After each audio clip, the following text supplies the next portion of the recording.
Habari yako, naitwa Dr. Damaki, mmiliki wa kituo cha Song'wa Traditional Clinic, kituo cha tiba asili kinachotibu kwa kutumia mimea asili isiyokuwa na kemikali ya aina yoyote. Watu wengi wamekuwa wakiteseka na maradhi mbalimbali na wengine wamekuwa wakiyatibu sehemu nyingi na matatizo yamekuwa yakijirudia na mwisho wa siku inasababisha matatizo makubwa zaidi. Kuna kina mama ama watu wengi wamekuwa wakiishi na ugonjwa wa fungus kwa muda mrefu, wamekuwa wakijaribu kuutibu na mwisho wa siku ugonjwa huu unakuwa ni sugu, kwa sababu chochote ambacho unakitibu mara kwa mara kinajirudia, matokeo yake kinatengeneza usugu. Na huu usugu hautokuwa sugu tu peke yake, bali unaweza ukasababisha athari au maradhi mengine makubwa zaidi. Mfano, mtu anayekaa na ugonjwa wa fungus kwa muda mrefu, mwisho wa siku au bakteria wa fungus wanaweza wakaingia kwenye damu.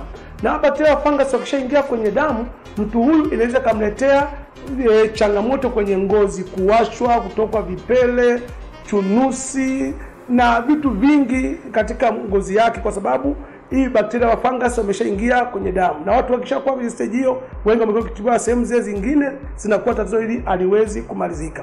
Na nje ya changamoto hii, unapokaa na bakteria wa fungus, inaweza ikapelekea pia bakteria hawa wa fungus wakaingia kwenye mirija ya uzazi kwa mwanamke. Na bakteria wa fungus wakishaingia kwenye mirija ya uzazi kwa mwanamke, inatengeneza changamoto nyingine ya PID.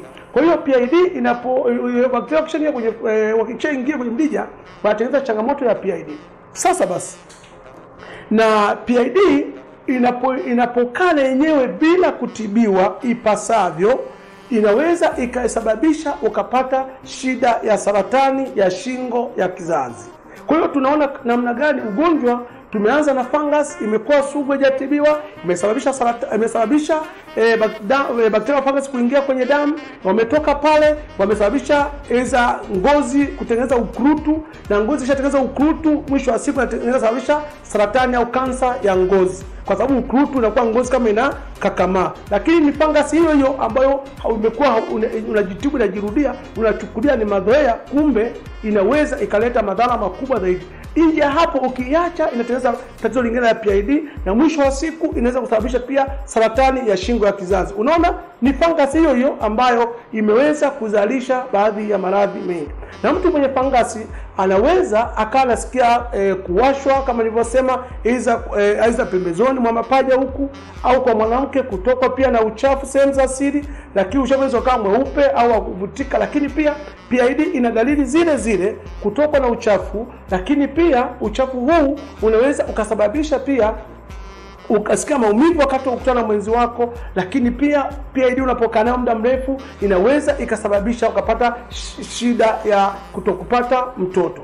Tunao dawa yetu ya Lonzwe ambayo inatibu tatizo la fungus pamoja na PID. Kwa hiyo kama na changamoto hii, tukushauri utumie dawa hii, utapata kupona moja kwa moja, na uache kuishi na mazoea ya kukaa na ugonjwa bila kuutibu na ukaweza kuondoka. Lakini kuna watu ambao pengine kutokana na kukaa na changamoto hii ya fungus au ya PID imepelekea hormone imbalance zao hazijakaa vizuri, hadi ambapo upevikaji wa mayai umekuwa sio mzuri.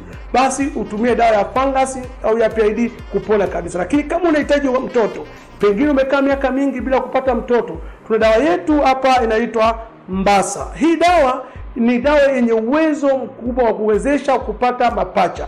Watu wengi wamezoea kwamba kupata mapacha ni historia ya kifamilia, lakini ukitumia dawa yetu hii ya asili inakuwezesha kupevusha mayai mawili na utaweza kupata mapacha bila kujali historia ya kifamilia na bila kujali kwamba nani ana historia ya kupata mapacha. Dawa hii ina uwezo na utaipata Song'wa pekee, hakuna sehemu nyingine unaweza kupata dawa hii yenye uwezo wa namna hiyo. Na pia tunatibu magonjwa mengi kama kisukari, vidonda vya tumbo, matatizo ya asthma, matatizo ya allergy na magonjwa mengi. Kwa hiyo ni vizuri ukatupigia simu kwenye namba unaiona hapo, ama ukatembelea kwenye mitandao ya kijamii, ama kwenye website yetu unaiona hiyo, ili uweze kusaidika.